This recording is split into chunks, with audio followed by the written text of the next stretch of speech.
All right, we've got this breaking news just coming into our newsroom right now. The Supreme Court has issued a ruling. The U.S. Supreme Court has just issued a major ruling in the challenge to a New York gun law. Major Supreme Court ruling on New York's concealed carry regulations. The right to keep and bear arms shall not be infringed. Right now, a law-abiding gun owner with a valid concealed carry permit can cross into the wrong state and instantly become a felon without knowing it. No warning, no grace period, just handcuffs, felony charges, and a life permanently destroyed for exercising what they believed was a constitutional right. This happens regularly. Routine traffic stops that turn into arrests, travelers detained at airports, people who followed every rule suddenly facing years in prison because state boundaries turned their legal permit into worthless paper. The confusion isn't theoretical. Shannon Allen, a Pennsylvania permit holder, was arrested in New Jersey and faced years in prison for having a legally owned handgun in her vehicle during a traffic stop.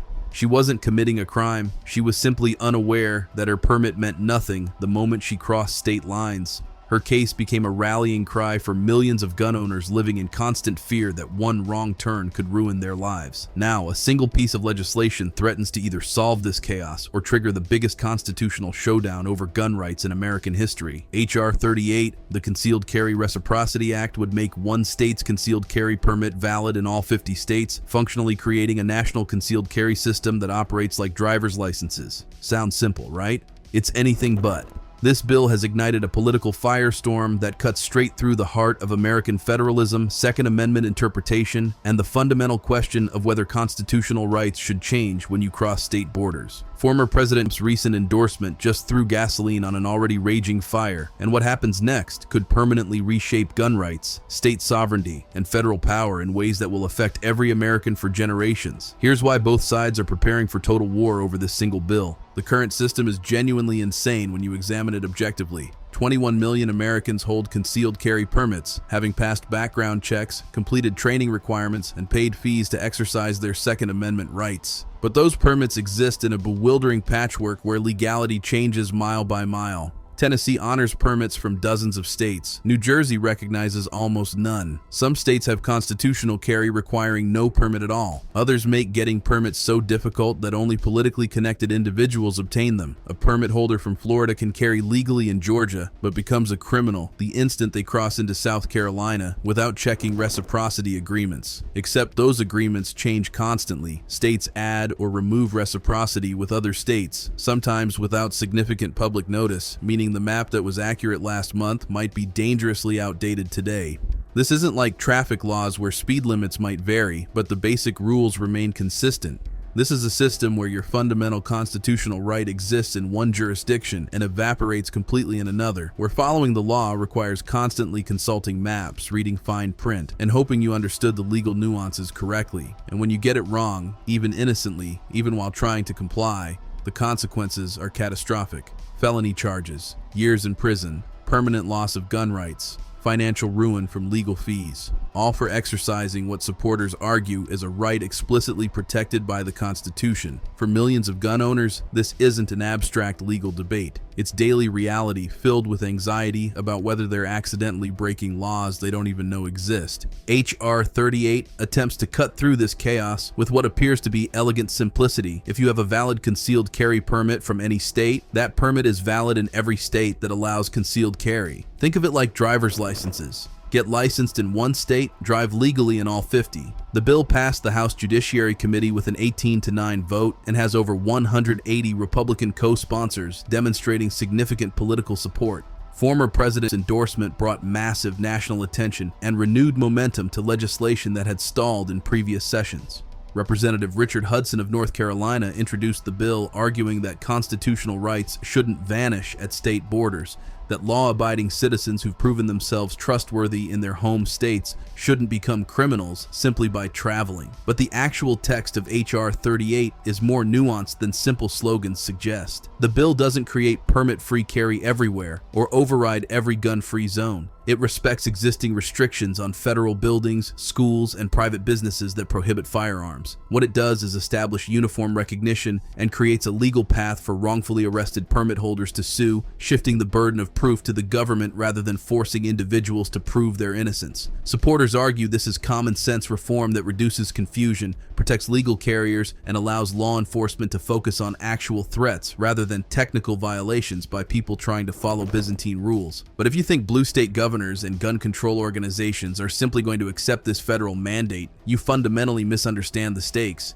States like New York, California, New Jersey, and Massachusetts have spent decades building strict gun control frameworks they believe protect public safety. Their permit requirements are far more stringent than many states. More training hours, stricter disqualifying offenses, greater discretion for denying permits. From their perspective, H.R. 38 would force them to recognize permits they consider inadequate, allowing carriers they've deliberately excluded to operate within their borders. The objections go beyond ideology into genuine federalism concerns about whether the federal government can force states to recognize other states' permits when those permits don't meet the receiving state's standards. Some states, for example, disqualify people with certain domestic violence misdemeanors from getting permits. Other states don't have those restrictions. Under H.R. 38, a person barred from obtaining a permit in their home state could potentially get one in a state with looser standards and then carry legally in the state that specifically wanted to prohibit them. Critics call this the race to the bottom problem, that states will effectively be forced to accept the loosest standards of any state rather than maintaining their own requirements. Gun control groups like Everytown for Gun Safety and Moms Demand Action have mobilized massive opposition campaigns arguing that reciprocity would fundamentally undermine state-level gun safety laws and endanger communities, particularly in urban areas with strict gun control. The International Association of Chiefs of Police and numerous law enforcement organizations have raised operational concerns that complicate the debate beyond simple pro-gun versus anti-gun positions. Their worry isn't primarily ideological, it's practical. During a routine traffic stop, which is already one of the most dangerous situations officers face, they need to quickly verify whether someone is legally carrying. Currently, officers in states with strict permit systems deal with a limited number of permit formats they're trained to recognize. Under H.R. 38, they'd potentially encounter permits from all 50 states, each with different formats, security features, and verification methods. There's no universal database for confirming permit validity across states, meaning officers would struggle to distinguish legitimate out-of-state permits from forgeries or expired documents. Law enforcement groups argue this creates dangerous uncertainty during already volatile encounters and could lead to either officers being overly cautious, treating every legal carrier as suspicious, or insufficiently cautious, assuming permits are valid when they might not be. Whether you find these concerns compelling or see them as excuses to maintain the status quo, they represent a significant complication that H.R. 38 would need to address for successful implementation. The statistical war over this bill is particularly fierce because both sides deploy data supporting contradictory conclusions. The Rand Corporation conducted extensive analysis suggesting that permissive concealed carry laws correlate with increased violent crime rates, specifically homicides and assaults. Everytown for Gun Safety has amplified these findings, arguing that expanding carry rights into states with strict gun control would inevitably increase violence in those communities. Gun rights organizations counter with data showing that concealed carry permit holders are statistically among the most law-abiding demographics in America, committing crimes at rates far lower than the general population and even lower than police officers in some analyses. The Crime Prevention Research Center points to states that adopted constitutional carry and didn't experience the predicted spikes in violence that opponents warned about. Florida, which has issued millions of permits over decades, has revocation rates below 1%, suggesting permit holders are overwhelmingly responsible. Both sides claim empirical superiority, but as with most politically charged statistical debates, interpretation matters enormously. Are permit holders safer because permits screen out risky individuals, or because people willing to get permits are already predisposed to following rules? Would reciprocity actually increase crime, or would it simply redistribute where legal carriers exercise rights they already possess? These questions don't have clear answers, which is why the debate continues raging. Several states with strict gun control aren't waiting to find out if H.R. 38 passes. They're preparing legal challenges right now. New York, California, and others have indicated they'll immediately sue if the bill becomes law, arguing it violates state sovereignty under the 10th Amendment and represents federal overreach into areas traditionally controlled by states. The legal theory is straightforward. States have police powers to regulate for public safety, and the federal government cannot commandeer state regulatory systems by forcing them to recognize permits they consider insufficient. This sets up a potential Supreme Court showdown that could dramatically clarify or further muddy the relationship between the Second Amendment, state sovereignty, and federal authority. The current Supreme Court, with its conservative majority, has shown willingness to expand Second Amendment protections through decisions like Bruin, but even conservative justices who support individual gun rights might be uncomfortable with federal mandates that override state determinations about public safety. The court could rule that the Second Amendment requires some level of reciprocity, that states cannot completely ignore other states' permits, or they could rule that federalism principles allow states to maintain their own standards even if that creates the current patchwork confusion. Even if H.R. 38 clears the House again, the Senate remains a brutal obstacle. With near-even partisan division, any bill needs either bipartisan support or elimination of the filibuster for this specific issue. Neither seems likely in the current political climate.